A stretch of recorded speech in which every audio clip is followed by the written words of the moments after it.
We're looking at the Hopewell High Civilization now. This evolves from the Adena.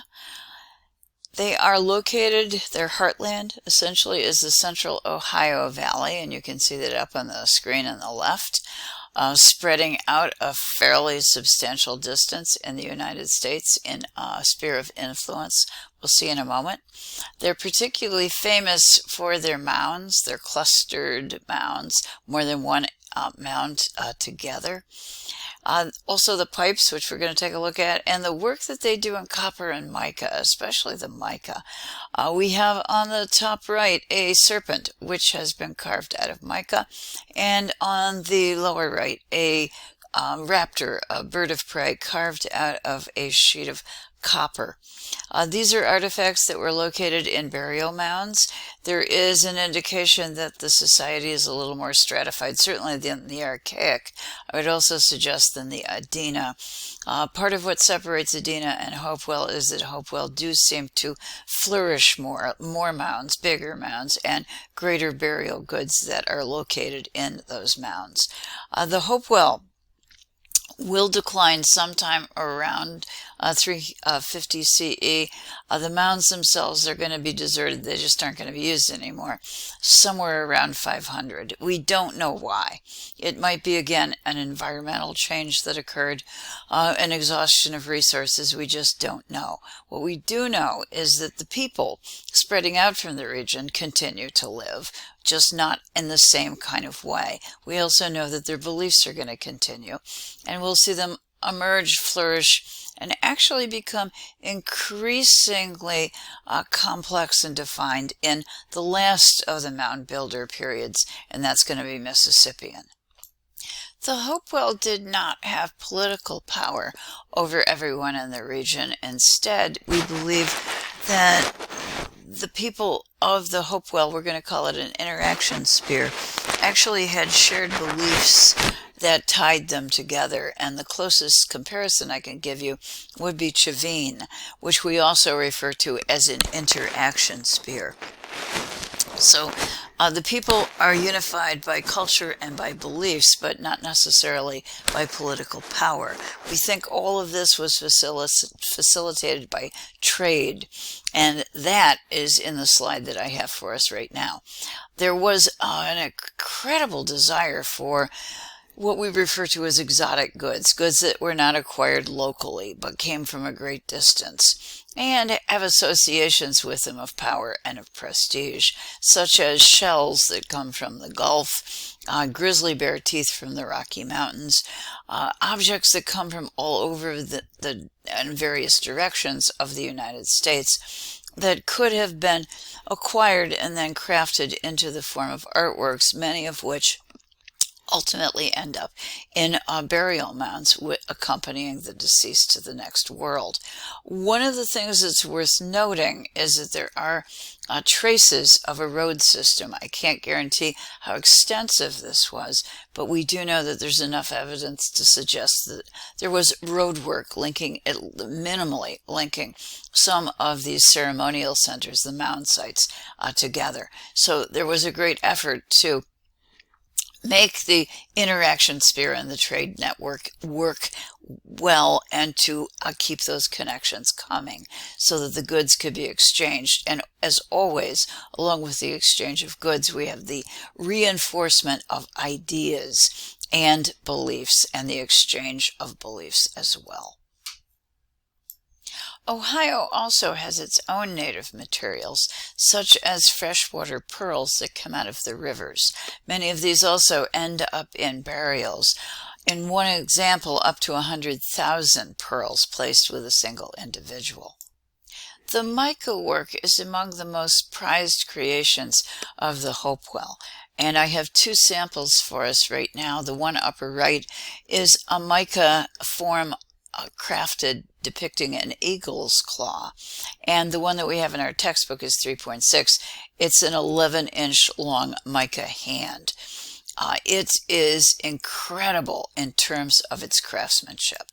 The artist rather carefully worked this somewhat delicate material. It's also a reflective material. It has a shiny surface, and anytime we're dealing with something like that, you can assume there might indeed be a supernatural association that goes along with it.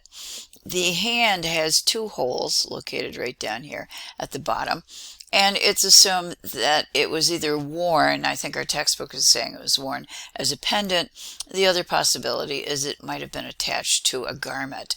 We don't know specifically the meaning of the hand in this particular case. We are willing to suggest, and I'm definitely willing to suggest, that it's associated with power, with strength, and with power, in some way associated with the deceased, perhaps attempting to take his power with him to the next world and to continue to be able to use it there. The hand is very elegantly crafted with very crisp outlines. It's linear. The edges are linear, crisp, and clear. The hand is naturalistic in that, yes, we can all recognize that it's a beautifully crafted hand, but it's also a hand that has been stylized. It's been simplified. The joints have been removed, for example.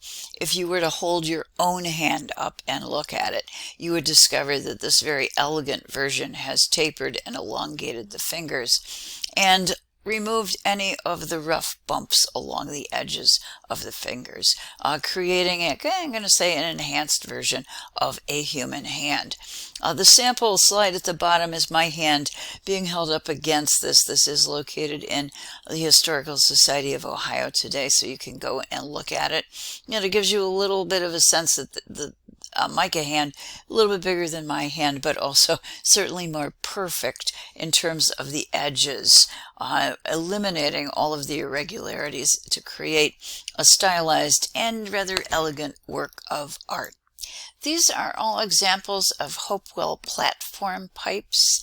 They're among the most famous and well-respected of the Hopewell artistic creations, and probably my favorite stuff that comes to us from the Hopewell. They depict, generally speaking, animals and birds. These creatures have been very carefully observed and have a quality of naturalism. Yes, I know they're a little bit stylized. Yes, I know they're a little bit simplified. These are also pipe-sized, so they're relatively small in scale.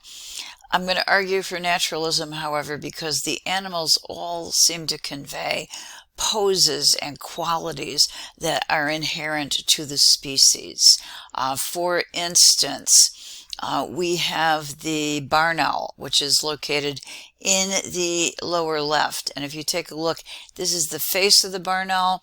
This is the back of the barn owl. What that means is that Native American carvers had been able to observe the bird and determine that owls are capable of rotating their heads at least 180 degrees, so the little birdie can actually look back at the smoker.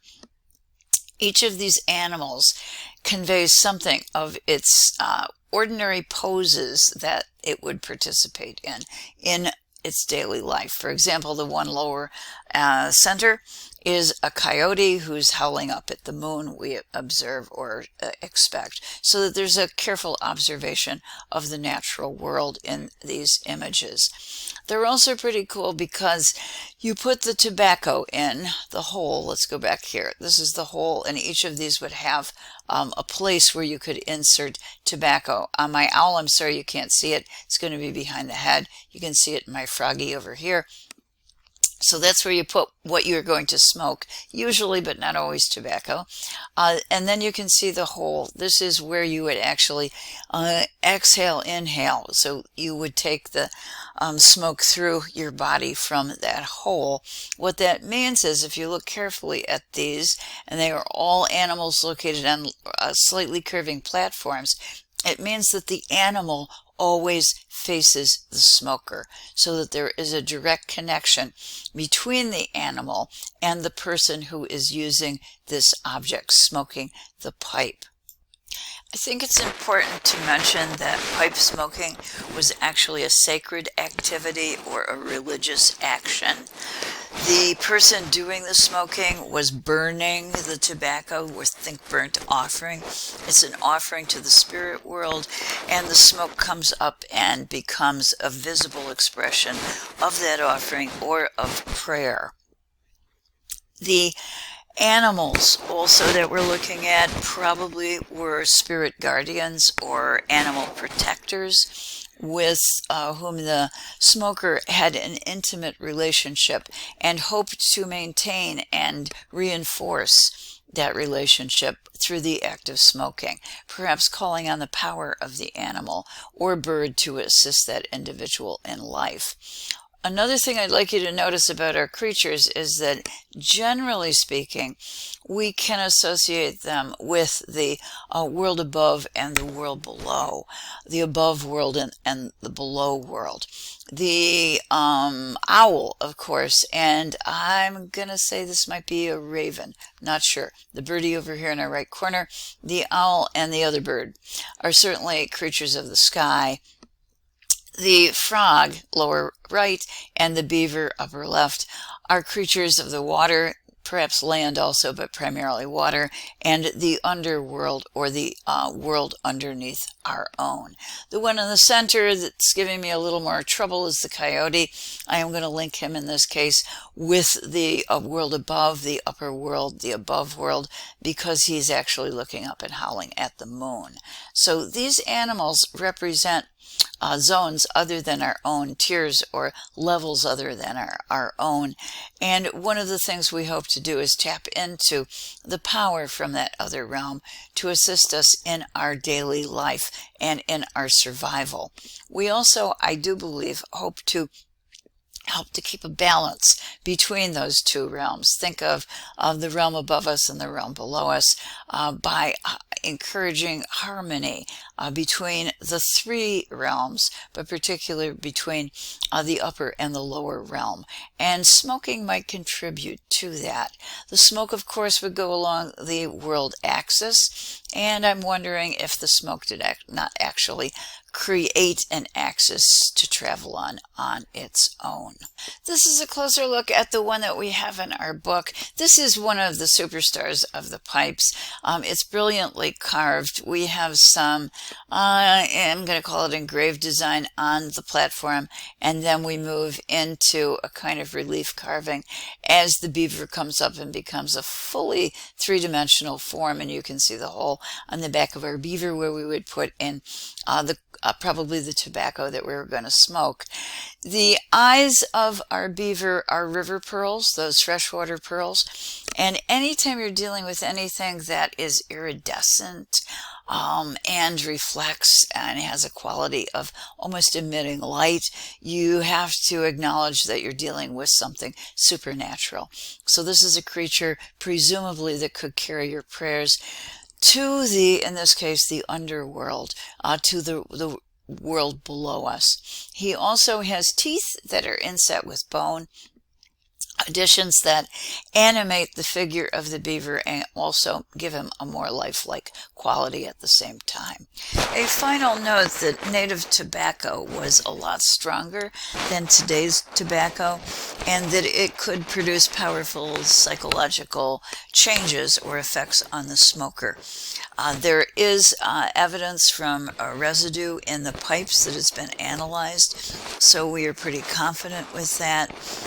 Other things can be smoked as well, and the tobacco can be cut with other materials as well. But generally speaking, the tobacco that was smoked in a ritual context probably had a mind-altering quality that could be easily associated with it, and would make the ritual act of smoking more spiritual by its nature, moving you from this realm to another one to experience an altered reality.